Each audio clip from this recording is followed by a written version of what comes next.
wonderful occasion, also the end of a super terrific weekend, and what a great way to end it. We are here to dedicate this wonderful facility. It's built in just the perfect spot. Even though it's hot outside, it's nice and cool and shady in here. And while we're here to dedicate this to an outstanding male here today, this would not have happened without the outstanding leadership, vision, and drive of an outstanding person, and that's Lynn Reed. And I'd like you to give her a standing ovation right now.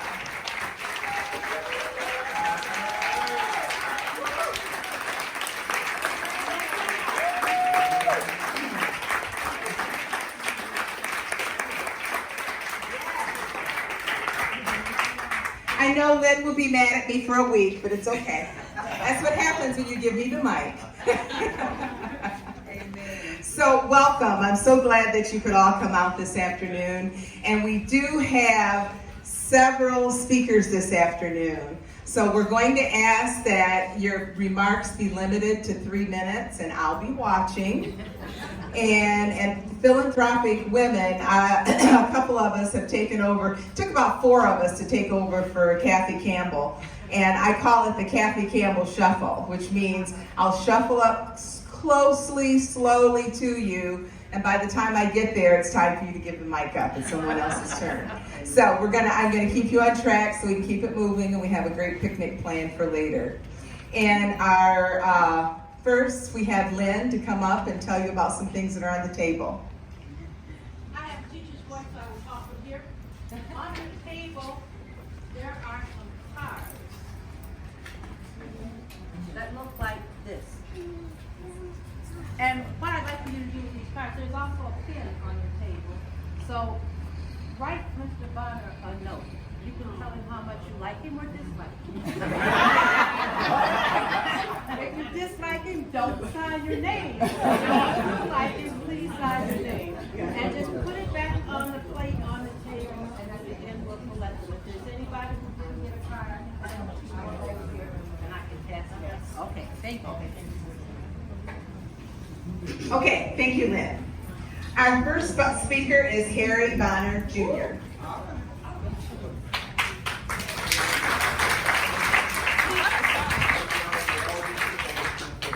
Okay, sorry, I thought I saw you. Elgin? Oh, great.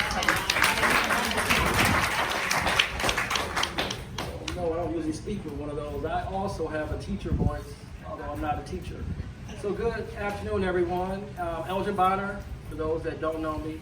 Elgin Bonner, for those that do know me. My dad asked me yesterday, he said, well, what are you going to say? Do you have a speech? I typically don't say a speech. I like to speak from the heart. So I guess I will do that. I will stay within the 3-minute time limit, I hope. But I'm just amazed and humbled to be here today. I don't often get to be at an event where my dad is getting an award, and those of you that know him know he's received so many awards that I've lost count. You couldn't be here all the time. I will be here all the time. I live about 4 hours away in Bloomington, Illinois, but I was blessed to be able to be here this weekend, so I will speak to this occasion. I will start with saying I'm extremely humbled and extremely proud of my dad. I was born and raised here. I still get to come home. This is still home for me. And I like to see that things are going well here. And so I often talk to my parents, so I talk to them probably 3 or 4 times a week, if not more. And so even at my age, I won't tell you what that is, but even at my age, I still talk to my parents, both my mom and dad. I'm still blessed to have both parents. And I still call them for counsel. I still call them for advice. So when I see the culmination of something like this, an award, I spent many days, many afternoons at this park right over here. Never envisioned that one day this area, this pavilion will be named after my dad, but it's well deserved. And I'm impressed that there's so many people here. I wish there were more because I know how many different lives he's touched. But I am pleased with the turnout here. And again, there's just so many familiar faces as I look around. So I have family here, a lot of family, my fiance, Kyra's there, my mom is here. I see all the teachers that all helped shape me here. Different folks that hired me, Coach Larry's over there. My Aunt Pat, I haven't seen her yet, so I will get to see you again before I leave. My Aunt Brenda, this There's so many people here. My cousin Corey in the back, my Uncle Tony.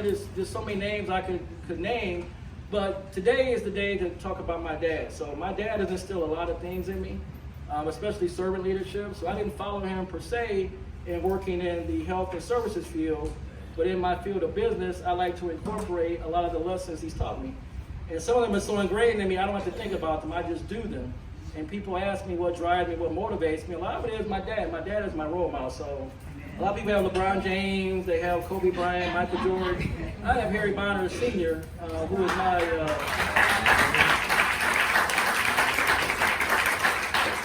so he is my role model and still my role model. And it's hard to keep up with him because even at the age of 75-ish, he still works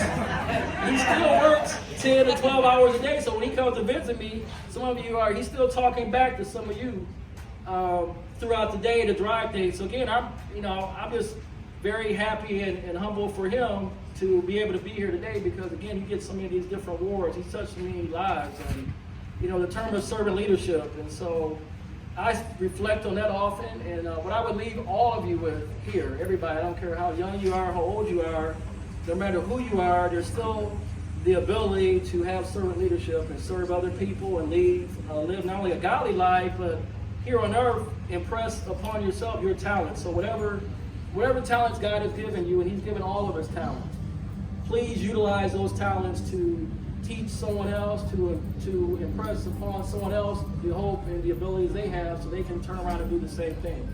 And again, I'm just glad there's so many of you here today that I know I can count on. I don't get to be here every day with my parents, but I'm thankful that there's so many of you that are here to help carry on the work and be able to do the things that need to be done. People like you, Mr. Berry, in the back. So you're like a right-hand man, so continue to watch out for my dad and do the things you need to do. The folks that are on the council, the folks that are out in the community doing all those things, whatever it is you do, factor in all the things that my dad does. And you don't have to be Harry Bonner, but be the best person you can be to bless other people. And then the last thing I will say is I want to make sure there's recognition. So today is about my dad, so let's not make a mistake with that. But I do want to recognize my mom, who received several community service awards today.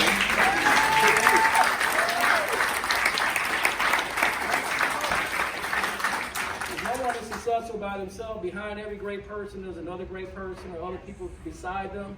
So love my mom, love my dad. I'm thankful to be here for this dedication. I hope everyone enjoys themselves, enjoy the weather, have the fellowship. But when you leave here, continue to do the things necessary to make sure Albion does what it needs to raise the next generation. Thank you.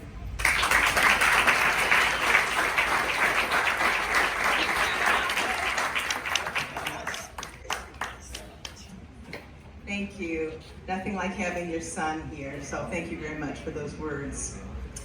I have a poem that I'm going to read to Harry Bonner, and it's, I don't have my glasses, hey? Real glasses.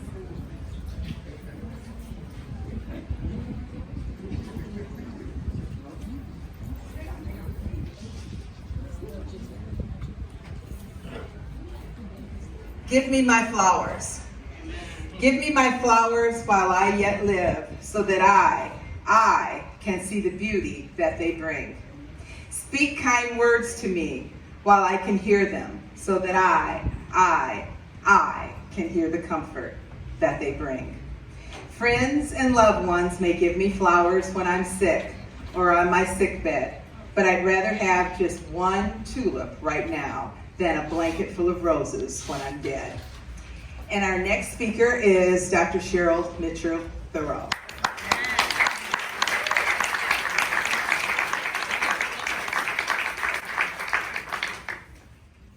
Good afternoon. Good afternoon. All right, many of you know me as Cheryl. Most of you know me as Cheryl Mitchell. And starting to know me as Cheryl Mitchell Terrio.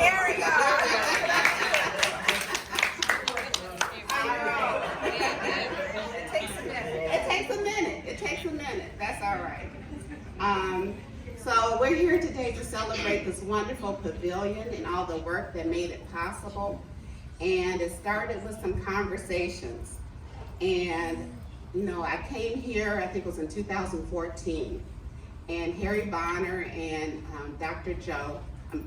Mayor Joe Domingo invited me out to lunch at Norris restaurant to have a bite with some young people from the community. And, you know, I'm thinking, okay, it's business lunch, okay. But their passion, their compassion, and their vision for a transformation of this community just resonated. And most importantly, how they uplifted and inspired the youth, that they too can make a difference in this community. And if nothing else, that's what convinced me that Albion was my new home and the place where I should be and could lend my talents for a period of time, and it's become a lifetime. So I hadn't quite started, but I was getting invitations to various events, and I was going to an event at the college, and I got out my car and I was in the parking lot, and this woman comes running, screaming up to me, "Hey, hey, hey!" And I'm like, "Hello?" And she says, "Your name's Cheryl?" I'm like, "Yes." She said, "You applied for the city manager?" I said, "Yes." She said, "I heard you do grants. I'm going to do one for Holland Park. I'm Lynn Reed."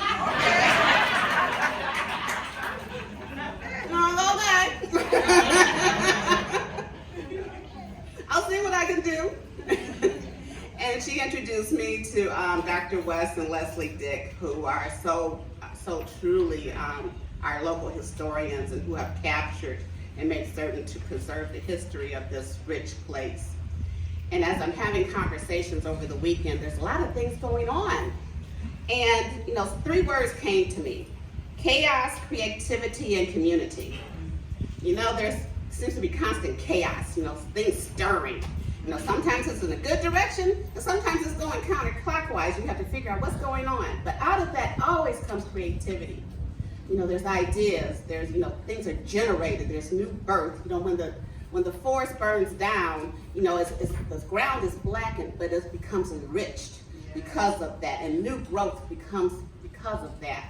And what is needed, though, are those seeds, you know, and Harry Bonner is one of the people that plants the seeds. He's the one that builds the community and brings people together to make certain that the next steps are achieved so that we're not stuck in that period of chaos. So, we stand here today on sacred ground. And I don't want to pretend I know the history, but a little bit. In 1873, Westward School was built, and it was primarily for the white people who were working in the community and working in the plants. And there came a time where the blacks, people of color from across the nation, but particularly the South, came here, and they needed a school themselves. And as often happens, there's this called white flight in often cases. You know, the white families moved to Dalrymple School, and the black families started going to the Westward School. And again, often this happens in history. The Westward School did not receive the resources that were needed to allow it to prosper. And the children were feeling neglected, and the teachers were feeling neglected. They did bring in black teachers, which was phenomenal and an inspiration for them to see, you know, professionals in the workplace. But they didn't have the resources that they needed. So in the 1950s, Robert Holland protested this. He says, "We cannot allow this to continue. It's not fair, it's not right." And the school was closed. There was a boycott. So there was, again, chaos. And out of that chaos came creativity. And there was a community that came together to find a solution. Then it takes us to 2016. And there was the school annexation. Again, there's chaos. You know, where should our children go? Where will they be embraced? Why should they go to a community that views us as foreigners and even possibly less than? How do you build a community in that environment?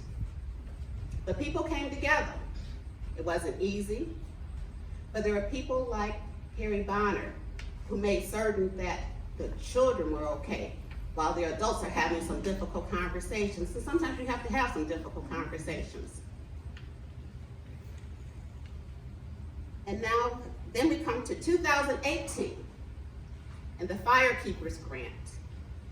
And I want to thank Art Kell, who was chair at that time of the board that had the Firekeepers Grant, and we were applying. I was working with Lynn to apply for the grant here. And we had a meeting, he said, okay, well, we never approved more than $5,000 for these grants, so I just want you to know, don't set your heights too high because it's not going to happen. I'm like, okay. And I also have to thank Hazel Elias because of her contributions to the Firekeepers Casino. They were able to give us that grant.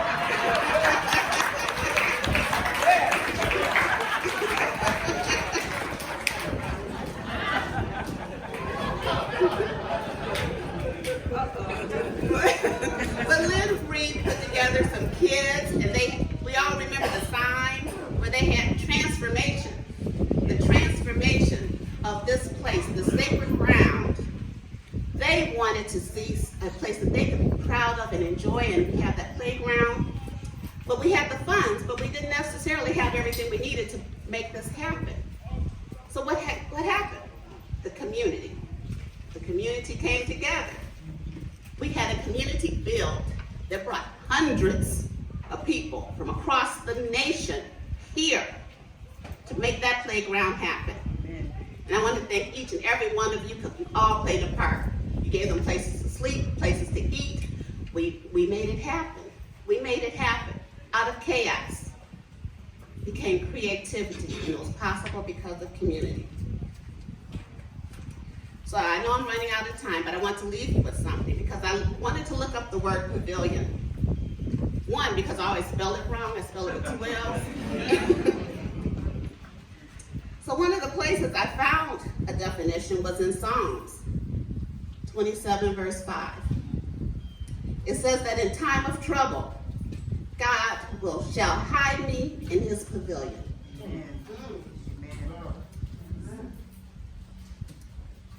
Yes. It's all right. Hallelujah. Yes.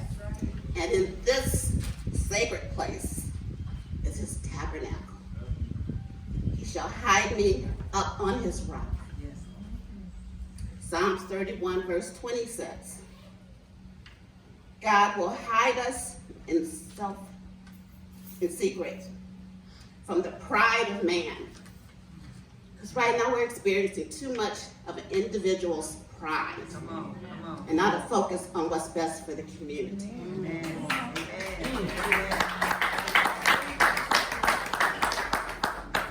He will hide us secretly from the strife of tongues.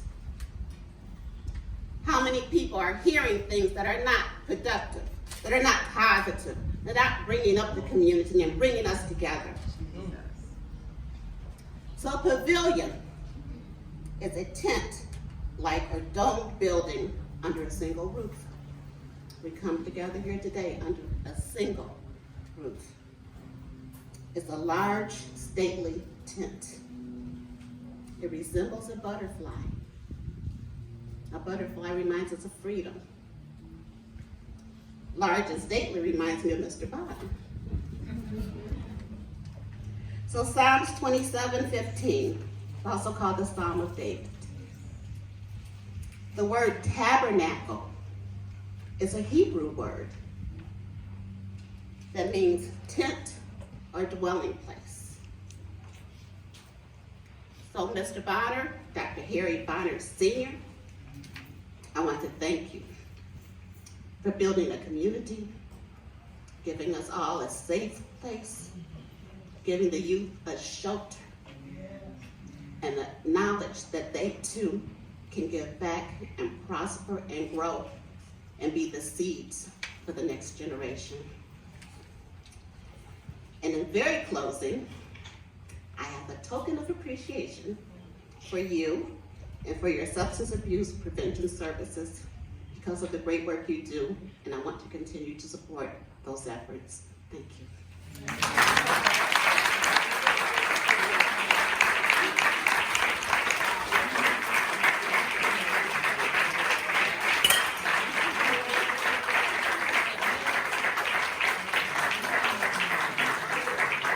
We miss you, Cheryl, and your words of wisdom.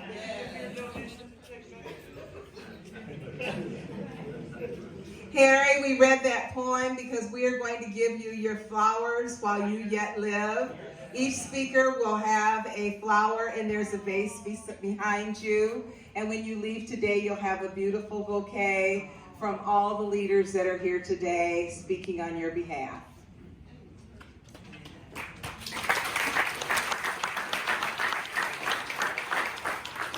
Next, we have Dr. Matthew Johnson.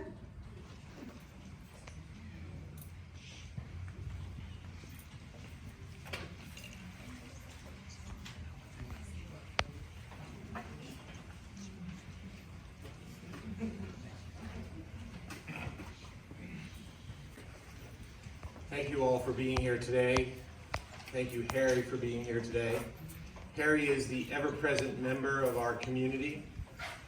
I met Harry early in my time here at Albion and learned quickly that anything I needed to know about Albion, I just needed to turn to Harry. Harry has been a guide to me and to many of my staff, particularly new staff who have met with Harry to learn about the community. When Len told me that the pavilion here was going to be named after Harry, I was super excited about that. We were happy to respond to Len's request for help to build this, and now we're even more happy that we were part of building this because it honors a very important leader in our community who's always been there for everyone else, and this is our opportunity to say to him, thank you, Harry. Thank you for always being here for this community, and thank you for embodying what this tabernacle, as Cheryl said, so physically embodies. A home for us, a home for our community, and our home for our children. Thank you.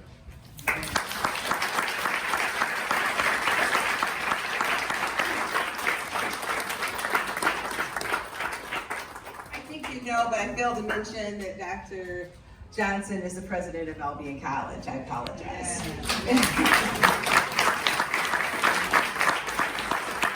And next we have Bob Dunklin, president NAACP.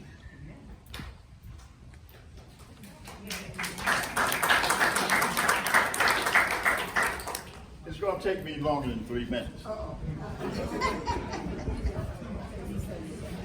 Are you asking for dispensation? Thank you. I have a lot to say about Harry.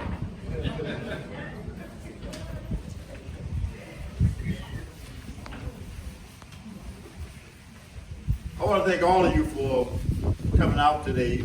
What a great occasion. What a great occasion this is.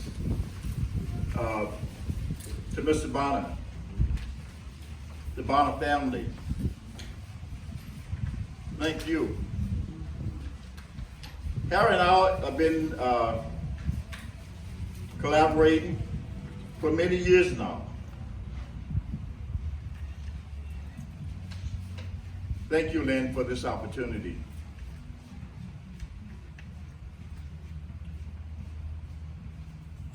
Today goes full circle. 1991 to 2021.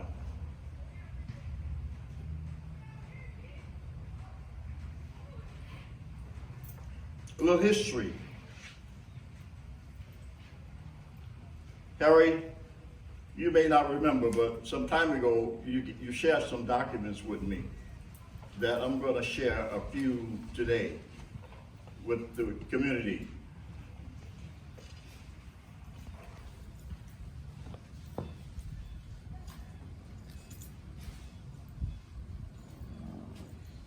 In 1991, here's a letter from Daniel Bogan. Daniel Bogan, for you who do not know, Daniel Bogan Jr., who grew up in this community on Center Street. At this time, Daniel Bogan was a member of the Albion Board of Trustees. Daniel Bogan was living in Berkeley, California at this time when he wrote this note to Mr. Bonner. From a previous conversation that he had had with Harry, he stated, I want to follow up about our conversation in ways that I may be able to help in Albion. I want to do two things, and you can help me with both.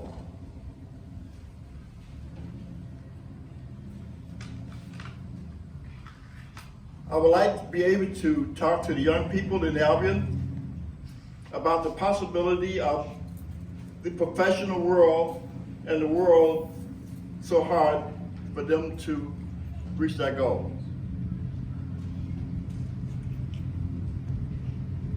He also said, it is much that I did when I was the youth leader for the Albion branch of the NAACP. I want to continue that tradition.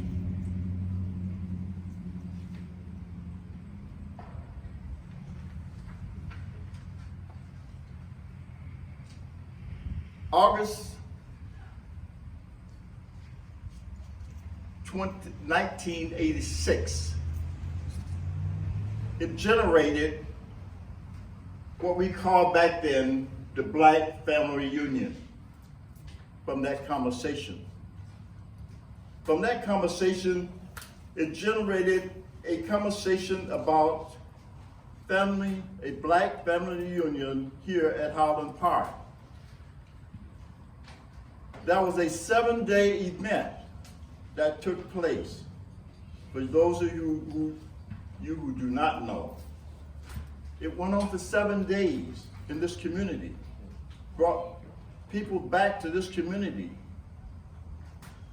who grew up in this community to share their thoughts, their knowledge with the young people in this community.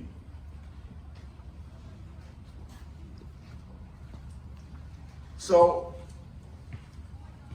there's a lot more that I could say, but I want to say this because in 1991, when Daniel Morgan sent that letter to Harry, Harry have never stopped.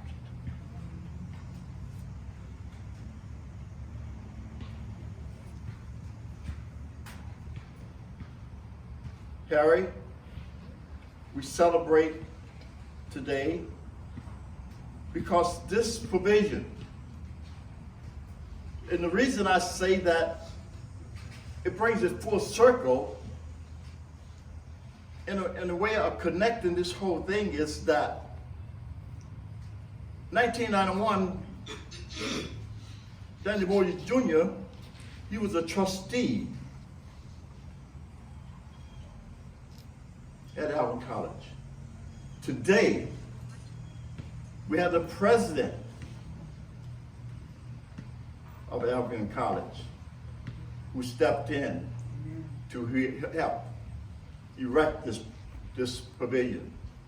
So once again, thank you, Dr. Johnson, for stepping in and helping this community. And Harry, thank you for all that you do. And thank all of you for being here to be a witness.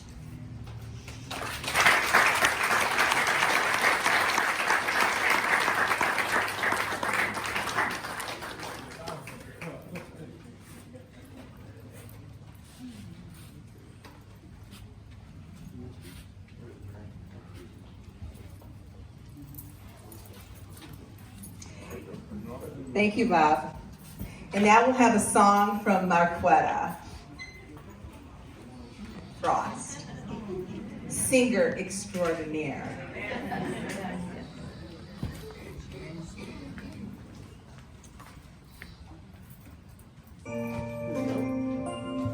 Pause, please. Gotta talk to my DJ. Give me. Oh, you know I gotta talk a little bit about my dad. Yeah, Elgin shared, all of the Bonner kids share Mr. Bonner with all of us. And we certainly thank you for being able to still have your dad, but know that he is blessing others and always raising them up to be as good as you guys are. We always wanted to be part of the family, and we've always felt that way. My name is Marquetta Frost. I was Marquetta Pearson as I was a youth in Mr. Bonner's program. Back then, he was called someone concerned. He always did substance abuse prevention. He always did youth development. He was working with Michigan State University Extension, where he extended his program to involve youth in all aspects of his program. You went with Mr. Bonner. If you went with Mr. Bonner, you were privileged. But he didn't just take you for ice cream. He took you to every meeting he had. And he trained us in the way we must go. Because we didn't just sit at the meeting and say, oh Lord, this is so boring. No, he had us think about what we would say. We had to introduce ourselves, why we were at the table, and he made sure that we knew how to contribute in those different areas, which helped to train me on how to converse with a diverse group of people, and he helped to mold me into the person I am today. And I am not the only one in this community that can say that. This man doesn't just need a pavilion. This city should be named the Harry Bonner City, because he helped to raise us in the way that we should go. And all these people that are sitting around here, you guys all had a hand in raising us. If you were a teacher, a police officer, somebody that helped us at the hospital, if you were whatever, just our neighbors. Albion is full of people that are willing to help. The song that Miss Lynn Reed wanted to dedicate to him, it was a gospel song, but it's also sung by another singer. It's called Ordinary People. Ordinary people doing amazing things. Mr. Bonner is extraordinary. I just have to say that. Yes, can we get him? He is extraordinary, and when he has a vision, he makes it happen. And he doesn't just make it alone, because we don't do anything by ourselves. He manages to pull the right people together to make it happen. But the song that I want to sing for him today is Wind Beneath My Wings.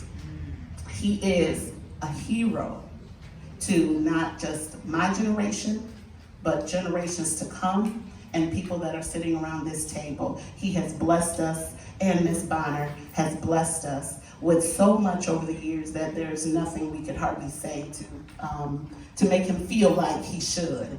But we definitely love you, Mr. Bonner, and you are the wind beneath our wings.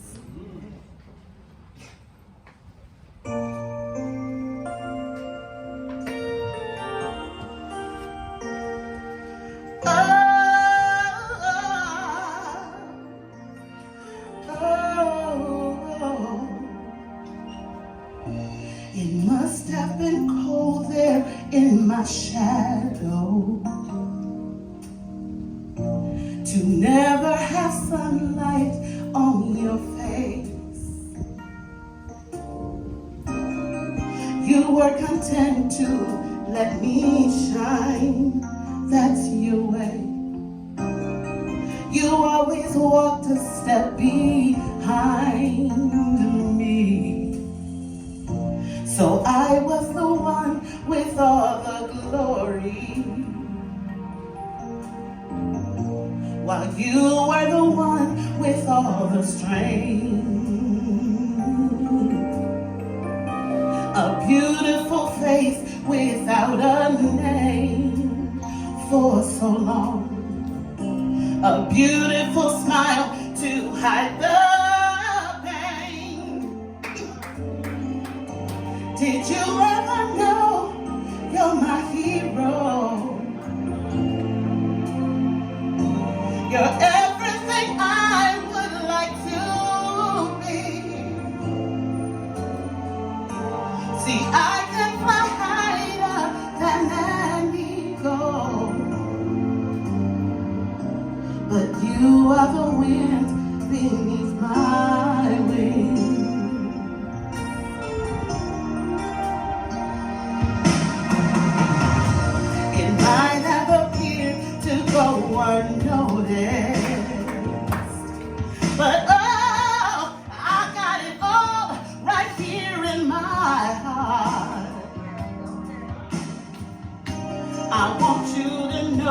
I know the truth. Of course I know it, that we could be nothing without you. Did you ever know you're my hero? You're everything I would like to be. See, I can fly higher than an eagle. Oh yes, but you are the wind beneath my wings. Did I ever tell you you're my hero? You're everything, everything I wish I could be. I can fly higher than that eagle. 'Cause you are the wind beneath my wings. Yes, you are the wind beneath my wings. Oh, the wind beneath my wings. Oh, you. You're the wind beneath my wings. I'll fly, fly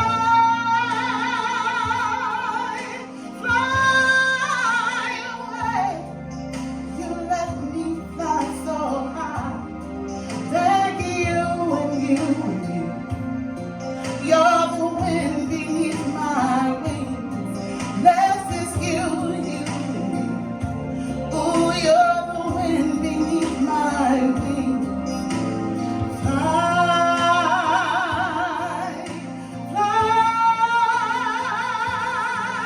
so high against the sky.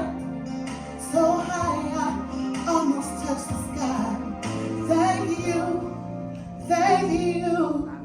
thank God for you, the wind beneath my wings. Thank you.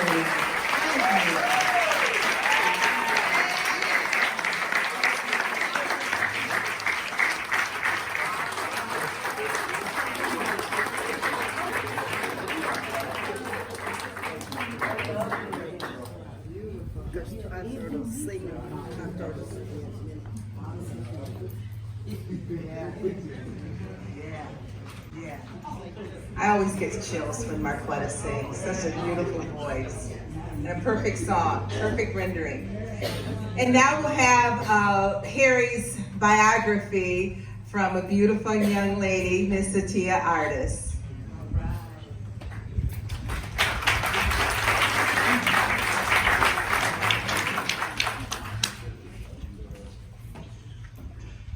Well, Miss Reed, called me. We're honoring Mr. Bonner. He has his pavilion. I'm thinking, ooh, it's my turn. My turn. I get to get Mr. Bonner like he gets me every time.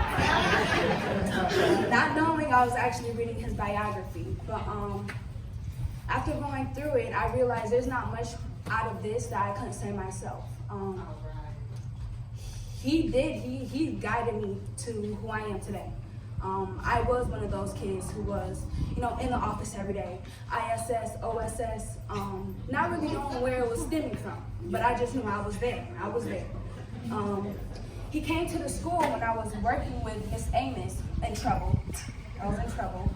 And he comes in there and I'm with, two of my peers, Janice and Zamaya, and they were already in his program, so I'm gonna follow them everywhere they go. Follow them, and I'm like, I don't want to do this, go to all these meetings, sit around and listen to people lecture me. But then I realized, I'm with all these other people. I want to be the best, I want to be his favorite. So I stuck around. There was always a competition between me and Janice. And I'm here today, so. I'm here today. So I've proven my point. I'm definitely his favorite. But, thank you, Mr. Bonner. Thank you so much for providing me with the opportunity I didn't know I needed.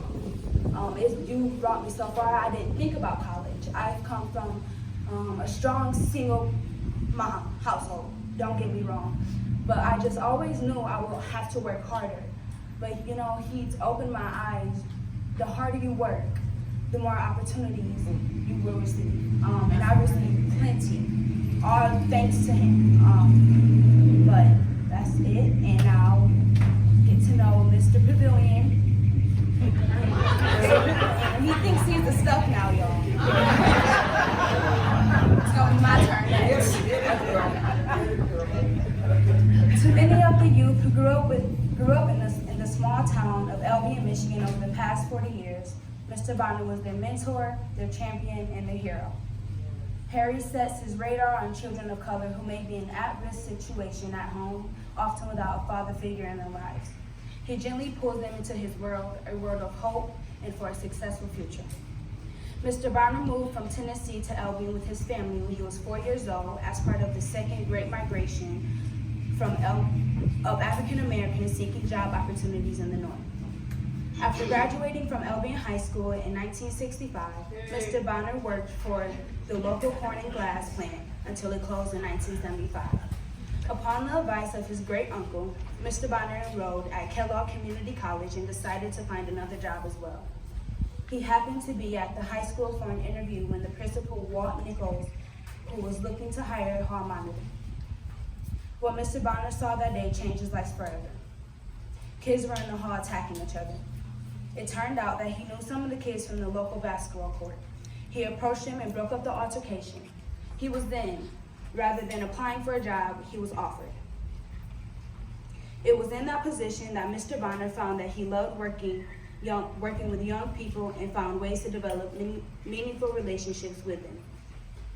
He also found that many of their problems stemmed from substance abuse.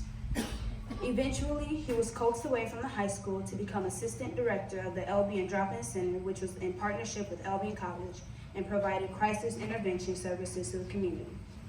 In 1978, he was named the director of Albion Drop-In Center. In 1979, Mr. Bonner became certified as a substance abuse counselor and became head of the center. That same year, the program was renamed Albion Reach with an emphasis on community outreach. Mr. Bonner continued to study and take night classes at KCC and earned an associate's degree in human services, graduating cum laude in 1980. Over the next few decades, he continued his work with Albion's at-risk youth. His program continued to evolve.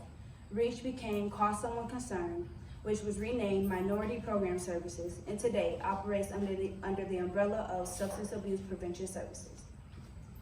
Mr. Bonner partnered with Michigan State University's Calhoun County 4-H program in the creation of an urban 4-H club model, the first of its kind. Today, SAPS offers its Kids I Hope Youth Development Center located at the First United Methodist Church on Albion College campus. Mr. Bonner received the first of many awards in 1985, the Nancy Nichols Award, for outstanding contributions in the field of substance abuse services. He also received the 1986 Forks Award in 1989, and in 1989, the Michigan State University Family Fellowship Award, NAACP Community Award, the Governor George Romney Lifetime Achievement Award, the South Central Michigan Substance Abuse Distinguished Service Award, and in 2009, the Albion Distinguished Alumni Award. Mr. Bonner and his lovely wife, Jerlene, raised two sons, Harry and Albion. They also have 4 grandchildren and 1 great-grandchild. Mr. Bonner, over the years, has helped raise hundreds of Albion's children. For those children who were without fathers to mentor them, he became a godfather and a role model to help them navigate through their risk issues and become outstanding citizens. His love for Albion College began when he met the legendary Albion College coach, Morley Frazier. Coach Frazier became his mentor and his friend throughout his high school and adult years. Mr. Bonner has spent most of his adult life living in Albion because of his dedication to the youth of Albion, their families, and the total community. He also started a celebration called the Black Family Reunion that was held yearly here in Holland Park. Many people that had moved to other cities and even other states returned to Albion to celebrate their roots. Thank you, Mr. Bonner, for all you've done for the community of Albion. We appreciate it.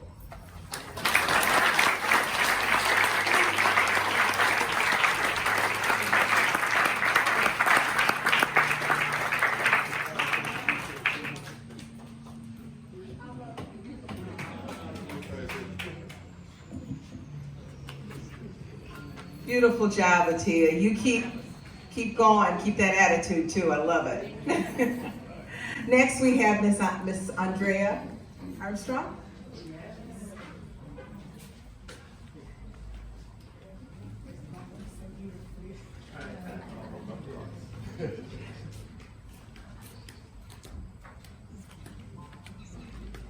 Good afternoon. I am Andrea Armstrong, as they stated. Typical Mr. Bonner. I didn't even know I was speaking today, but anyway. I met Mr. Bonner at Crow School. I was a third grader at Crow School. He had an after-school basketball program, but at the time it was for 4th and 5th grade. But I went over there and said, I really want to learn how to play basketball. So he let me come in, and then I think a week later, we lived right in the projects on Broadwell. Mr. Bonner put me out because I had gotten into it with a girl, very feisty back then, believe it or not, but he put me out and he said, don't you come back. Later on, he called my mom and dad, he said, send that girl back tomorrow. So I went back, and ever since then, me and Mr. Bonner had a connection, and I don't know where Ty went, but I was his favorite until she came down.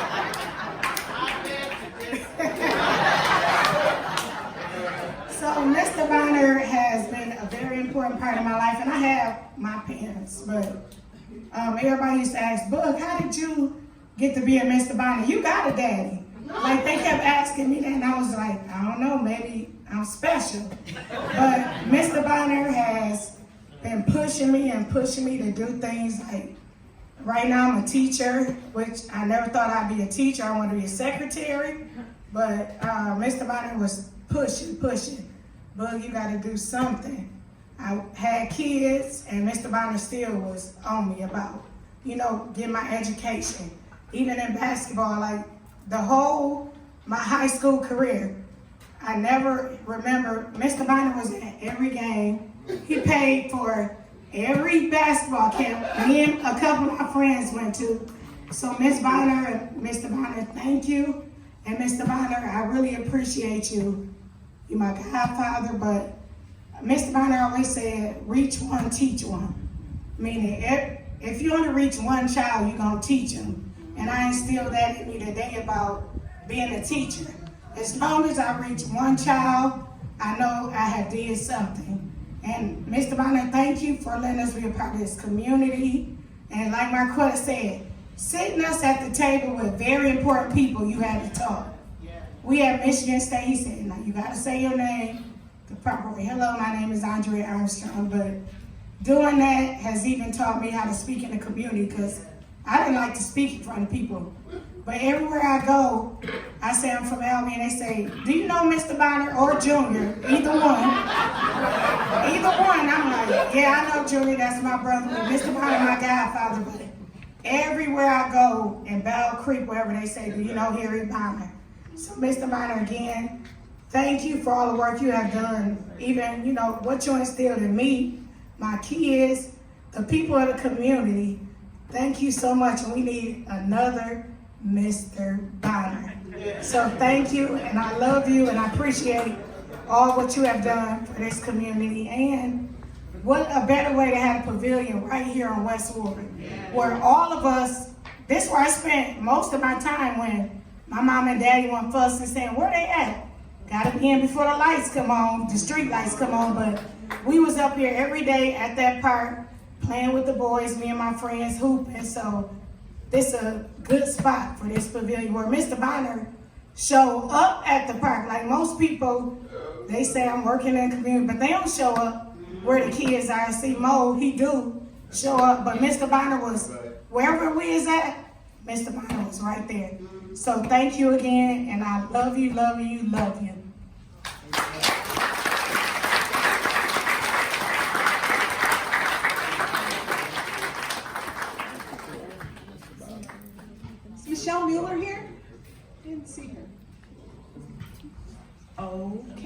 move on to Alan Hinson.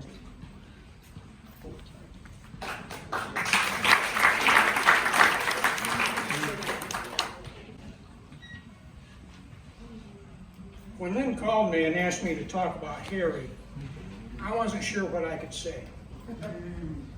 I asked her if I could roast him. She said, take your chances on that. Anyway, here we go. Harry's a tough act. I think we first met down at Victory Park about 1953. Two skinny little kids were ready to play baseball against some big timers. And I can name Sam Trippett, Dave Anderson, a lot of guys. The one that scared me was Tootie McNada, because he was wild, he was left-hander, and he didn't care if he hit you in the head with the ball. But we learned. We learned from one of the greatest mentors I ever had. And Harry and I talk about him all the time. That's Jerry Sikarsky. He was the only baseball coach we had from the time we started there in 1953 till we graduated in 1965. After that, along came another guy. And we still talk about him too. And that was Morley Frazier. Those two gentlemen, both from out of town. One from way up north and the other one from someplace called Wisconsin. But these guys came here. They taught us, and every kid they had, whether it be at the high school, at the college, how to treat your fellow neighbor. Harry and I have been friends since that year. I couldn't ask for a greater friend. When I came back to Albion as a pastor, I knew I wanted to try and help people. So who did I go to ask me to help me? I figured he'd give me names and everything else. I went to Harry. But you know how when you go to Harry asking him for help, you know what happens. I am co-chair of so many committees he's he'll call me for advice, if you can believe that. But Harry and I, we had this thing going. It was called friendship. I can kid him right now because back then when we were in Little League, I was a better pitcher than him. Oh yeah. But we had fun. We'd go to Calhoun County Fair and just beat the crap out of everybody over there. I'm talking about baseball. We won about 4 straight tournaments, and I think that was the last time they had it. Well, we took on everybody in the county, including the big boys out of Battle Creek. They'd see Albion on the schedule and think, oh, this is a walkthrough. We taught them different. We learned how to play stuff the right way. We had to learn how to do things the right way. And Harry's continued that through all his life. Remember the first time I saw Harry on TV? He was doing commercials for Kellogg Community College. They thought enough of him to have him promote their college as a successful person in whatever he wanted to do. Harry is, I don't know how to explain it. He followed Morley and Jerry.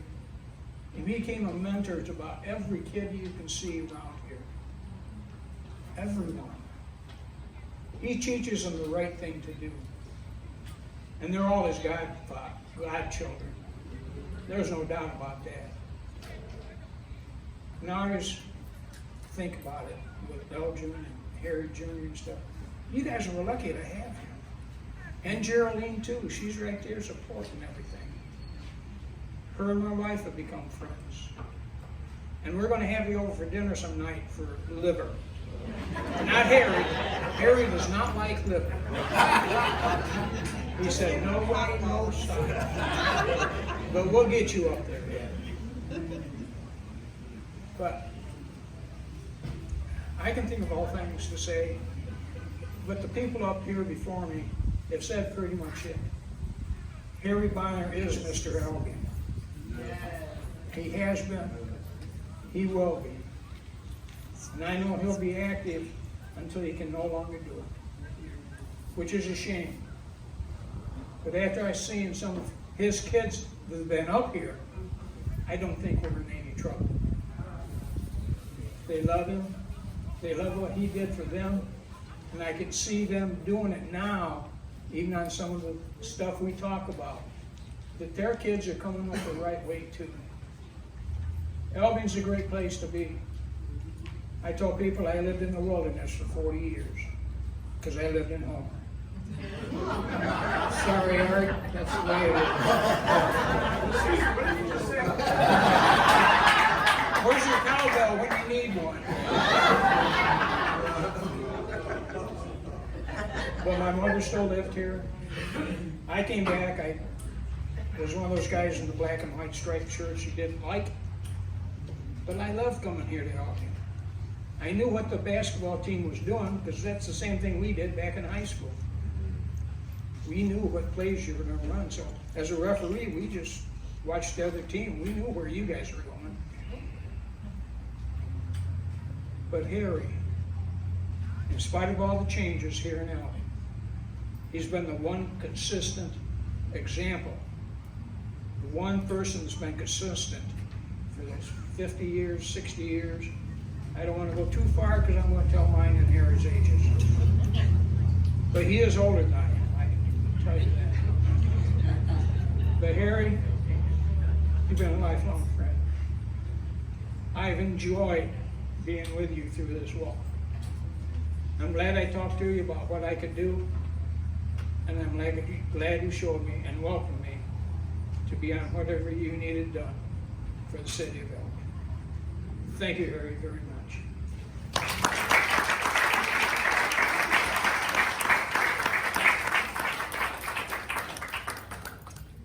Aisha Ridley?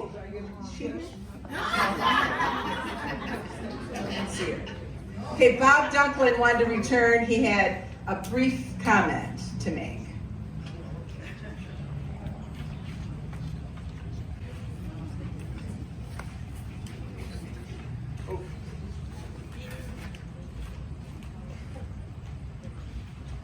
Harry,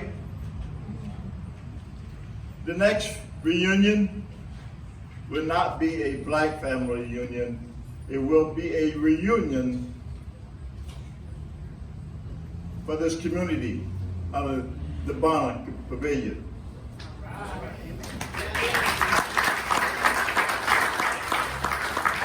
for all of you who do not know, I invite you to be a part of the conversation, how to be an anti-racist, on Monday night at Goodrich Chapel. If you get there, no big bags you can carry in. Some of you may not know, there's a need to have a conversation about how to be an anti-racist in this community and throughout this country.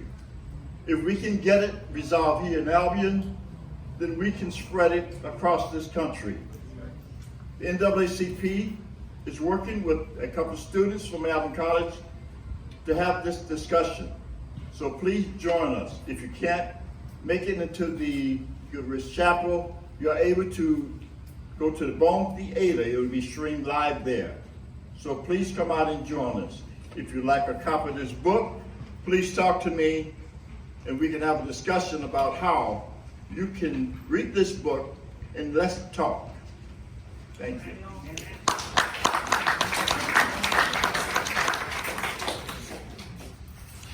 I see in the audience we have our Senator, Dr. John Bison. We welcome you, and if you'd like to have a few words to say, we invite you to do so. Oh, you're here. Okay, well, you're next. I'm sorry, I saw her pointing. Come on up.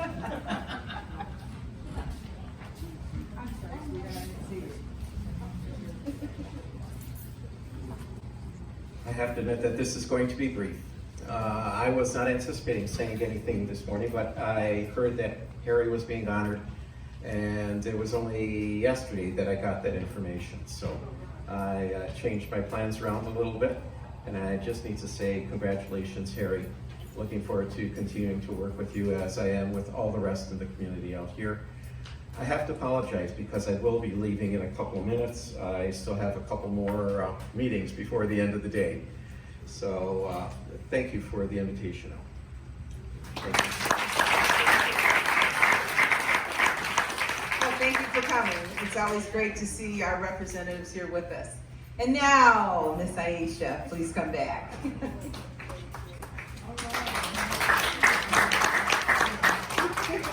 Hi, everybody. My name is Aisha, and Andrea, Marquetta, Taya, I am definitely the favorite.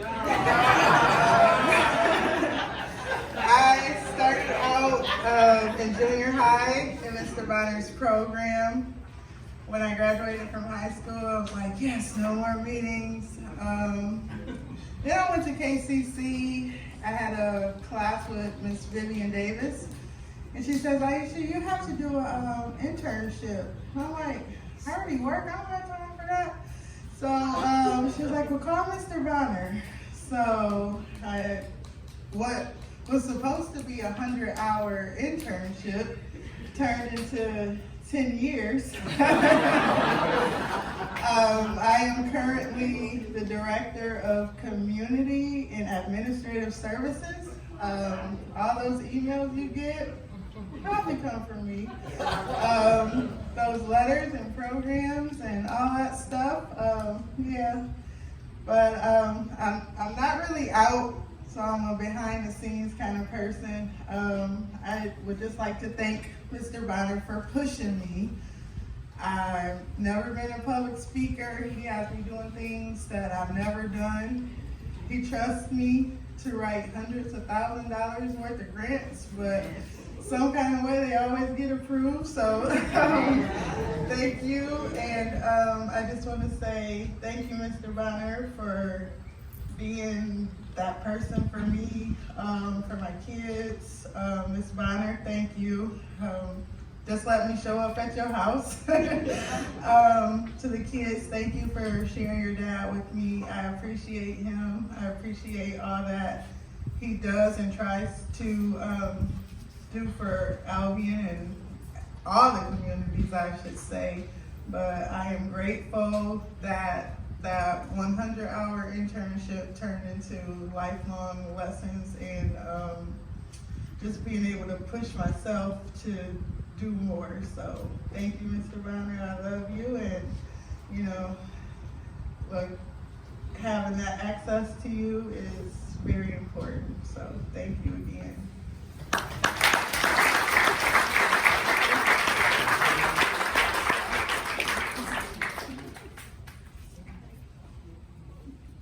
Okay, and now we will hear from Lynn Reed, and we will wrap up our program. Thank you, Lynn.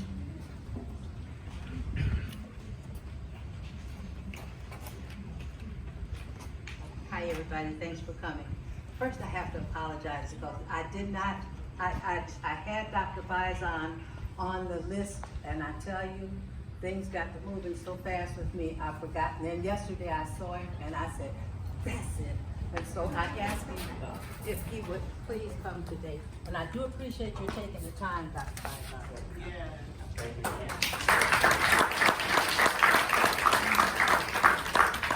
And then I got a call today from Mrs. Snyder, our city manager, and she told me that she would not be able to come. Her grandma had to go to the hospital, and so that is where she is. And after I heard that, I went home to pick up stuff and walked out and left the programs, or else you all would all have a program to take. So, but anyhow, I think the day has gone beautiful. And for you people who want to know who is Harry's best, I can tell you who his best is. It is not me, for sure. And I will not tell the rest of you because I don't want you having to give him another job of separating fights. So we're just going to leave that where it is. But one thing I want to do is I want to thank Art Hill.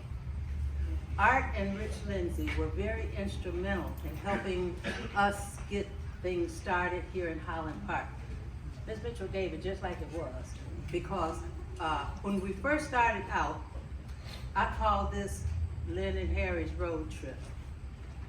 Road trips don't always go good. Lynn and Harry's road trip. Harry came to my room. I was teaching school, and he said, he asked me if I would do Holland Park. He said, at Holland Park up there, he said, you know where it is? And I said, yeah, I know where it is. But I had to think about that after a while because I really hadn't been out here because there was nothing here to come to. And so I said, okay. And so he told me I should do Holland Park. I should, fix it up to a nice place to go. And so I told him, I can't do that. I'm teaching. When you're a teacher, you have so much to do, especially with the type of children I had. Until you did not have time to do all of that extra stuff. And so, okay, Harry, let that go. Then Harry again showed up. And he wanted to know, would I start Holland Park? And I said, Harry, I told you before, I cannot do that because I am busy. But Harry is really not one to give up. Because the day I retired, who showed up at my door at school? Harry said, well, you're not working anymore. Yeah, and so I said, okay, Harry. So I kind of thought about it for a little bit, and then I said, let me go check this park out. Now, I know from a child, we used to walk by this park several times a week on our way to our church. And so anyway, I came out here and I looked, and Harry had gave me some information. I knew the Holland family, but I did not know the Holland family. I knew of the Holland family. And when Harry got through telling me everything about it, and then I got to looking up some stuff and finding out some stuff, I began to find out the Holland family, and especially Mr. Holland. And because at that time, I was, I had started out teaching in Bell Creek, and my principal came to my room one day, and he didn't even come in, he turned around and left, because it was during Black History Month, and I had black hands up in the air all over my room. I had African-American freedom fighters and things like that, and he just said, oh no, and he left my room. But when I heard about Mr. Holland and how he went to fight for the kids and to get the school segregated, from being segregated to desegregated, and getting that old raggedy school tore down and the rest of the kids put in the new school around here that was being built, I thought, that's the kind of person I like. That's something I could support. And so I came out and I looked, and there was one swing set up there that I think just had 2 swings on it, and the top of it was real rusted. And there was a climber and a sandbox, and that was it. And so I said, okay, let's see if we can turn this into something. So I started walking this park 3 times a day. I'd start up there at the top. In the morning, I'd come out at 7 o'clock, and I would walk this park all the way down to the river. Then I'd come back out between 12 and 1:30, and I'd walk this park all the way down to the river 3 times. And then I'd come out in the evening, and I would walk this park. I did that for a month. And as it was getting towards the very end of the month, I finally said, okay, God, show me what it is you want here. And everything you see here, this is what I saw. And this is what I worked to put here. Now there's a couple more things that he didn't show me the parking lot, but still we're gonna have one. He did show me the river, and we're gonna have that too. But all the things you see here, I said to Mrs. Mitchell, I told her about the grant. Mr. Kale had told me about the grant. And so I said, good. So then I started talking to her. I said, no, you're not working here yet, and she wrote it. We got the whole $35,000. And when we went to Fire Keepers, thank you, Hazel. We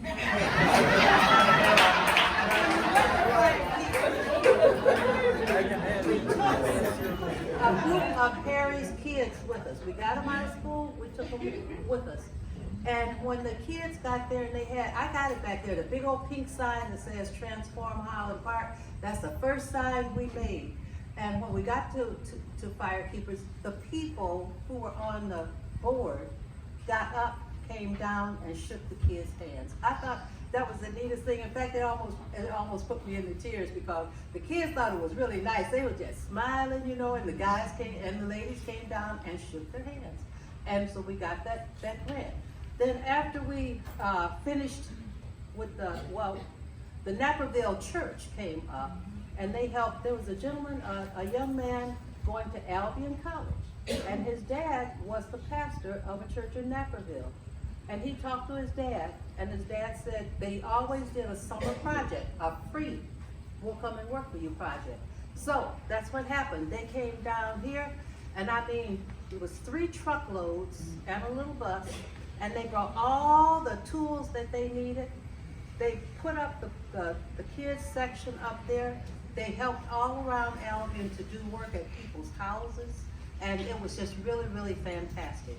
And so that was a good one. Now, after we did that, we did the Children's Walk Garden, and that was funded by the Philanthropic Women.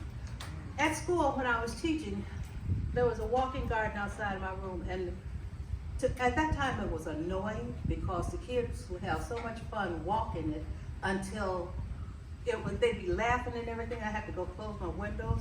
But then I got to thinking about, that's kids. And if they enjoy it, then fine, they ought to have it. So we put up the walking garden out there for the kids. And we see the kids walking it. We also see the seniors walking it from the senior center. And the gentleman across the way there, he's a handicap and he likes to walk. So he comes out and he walks the kids walking garden, which is really, really good.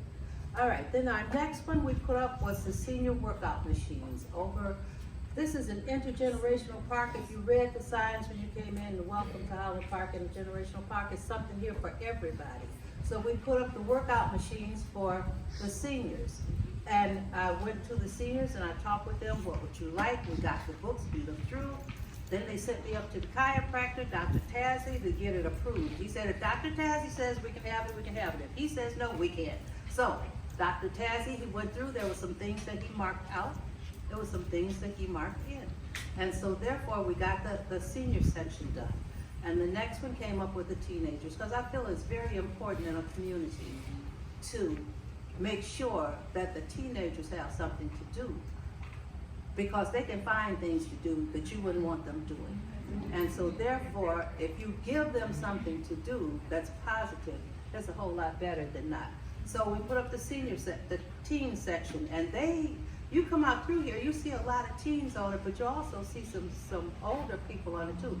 I come out here some mornings when I'm working on the hills, and there's people out here, 7 o'clock in the morning, working on the machines and walking around here, and that's really, really good, except our sidewalks are ridiculous. The next one was the handicap, the teen section was put up by the Visitors Bureau of Calhoun County. And our seniors was put up by the senior service of Albion County and the Oakland Hospital. Then our handicap bathrooms and our basketball courts, Mr. Williams wrote a grant to Enbridge, $90,000, Mr. Williams? And Enbridge gave us the money to do the handicap bathrooms and the floors of the basketball courts and the senior section. And so the last thing that was online here was the pavilion. I had several people asking me about the pavilion and having their birthday parties, wedding receptions and things here, and just didn't know what to do about it. So started working on the pavilion to get it up, and we were blessed. Firekeepers gave us a grant, so did Cronin Foundation give us a grant. Men Who Give gave us a grant. And then, I know that helped buy the pavilion. This pavilion was $53,000. And it was sitting out there because I didn't have the money to put it up. And couldn't pay what they were gonna ask to put it up. And then Dr. Johnson, at the meeting, asked, we got to talking now, and he says, I hear you have a pavilion that needs to be put up. And I tell you, that thing worked out so well. I said it had to be God activated, because he said, I'm gonna have Ray Barkley come and talk with you. I figured 2 or 3 days, I'd get a call from somebody. 10 minutes later, here comes Ray Barkley. So I talked to Ray Barkley. So I said to Ray, and Ray does not know me from Adam's house cat. I said, would you like to go see? And he said, yeah. Out the door we walked, got in my car, I said, this man is crazy. So we got in my car, down here we came, out there we went, and we saw it, and he saw here and what I wanted to do. And so he said, well, Doug will be getting in touch with you. I said, okay, here we go. 1 week, 2 weeks, how long is it gonna be before I have? 3 days, Doug called me. And Doug said, here you got a pavilion. I said, yes. And so he said, meet him and his group out here. We all came out. The newspaper came out. We did a little interview. They got a chance to see. They brought the pavilion in, and so he and his workers got a chance to see it. And from there, it just started. It wasn't long before they asked me when did I need it done by?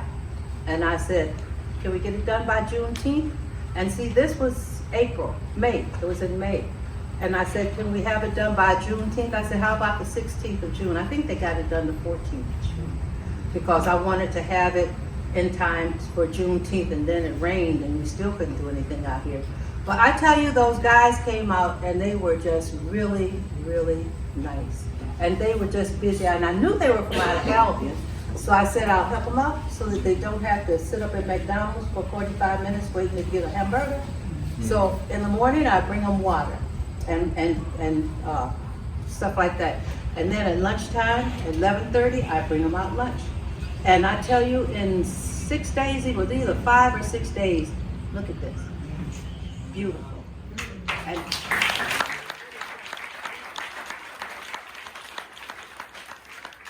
just so thankful for how, it all just clicked and worked right together. And it made me very, very happy. Now, you are not sitting at the tables. We have the new tables. We have new tables, we have barbecue pits, and we have garbage cans. But we don't have them put together yet. I thought they were all gonna come put together, but they didn't. So they've got to be put together. So we just decided we would leave them out to the garage and then over the winter, when the guys had time, they could work on them. And then in the spring, we'll do this all over again, and we'll have barbecue pits so we can come out and throw our steaks on the grill or whatever you want to do. I've had other people who have donated money towards things here too, because we've got to do landscaping and stuff like that. Karen Phelps, she was very good. She gave us a donation of $2,000, Peggy said. She gave us a donation of $1,000, Rotary. They gave us a donation, I think, of $2,000. And so we're getting all ready for what we're going to do when spring comes. Now, to get back to me and Harry's road trip. Mr. Bonner, I have enjoyed working with Harry. We fight a lot. We talk a lot, but we fight a lot. We do. I tell Harry what I want, and Harry tells me what he thinks is best. And I tell Harry, well, Harry, you can always have it, judge me. Sometimes I have to have it my way. And so, me and Harry had ourselves a little serious fight back here a while ago. And I said to Harry, he tells me who he wanted the pavilion named after. I said, well, Harry, I don't think so. And he said, well, why? And I said, because we've already been talking about somebody named the pavilion after. And so he said, well, I think it ought to be named after such and such and such. And he went on and on. I told him, I said, wait a minute. I said, I am not your wife. You are not my father. And you are not going to sit up here after all the work I've done and tell me what I got to do. I will name that pavilion after you if I want to. And you have no choice. And so, me and Mr. Bonner went on a silent trip for a while. It was a few weeks. I just really felt that in order to maintain my religion, I didn't need to talk to Mr. Bonner. And so I just decided I wasn't going to talk to Mr. Bonner until I got it back together enough to talk to Mr. Bonner, and I did. And we got everything worked out just right. Let me tell you why I thought that he should be named, this pavilion should be named after him. When he was telling me about Mr. Holland, he didn't have to tell me about Mr. Holland. he could have put his own self out there as the person that should have been recognized. But he was telling me how much he that's when he was asking me to build to get the park ready. How much Mr. Holland was respected and how he put his life on the line, really, because people don't really know Albion's history. This used to be a prejudiced place. I've been here for a number of years, and I know I went to school here from kindergarten on, well, been here for 73 years, and that's been a long time. And this place has not always been the nice, friendly place that we see now. It used to couldn't. There was used to be places where African Americans could not even go, and could not go down those streets. We lived near one of those streets, and we were not welcome to even walk down. And then when Mr. Holland goes to the problem of putting his life on the line, his reputation on the line, to get it changed to where everybody, could go to school together.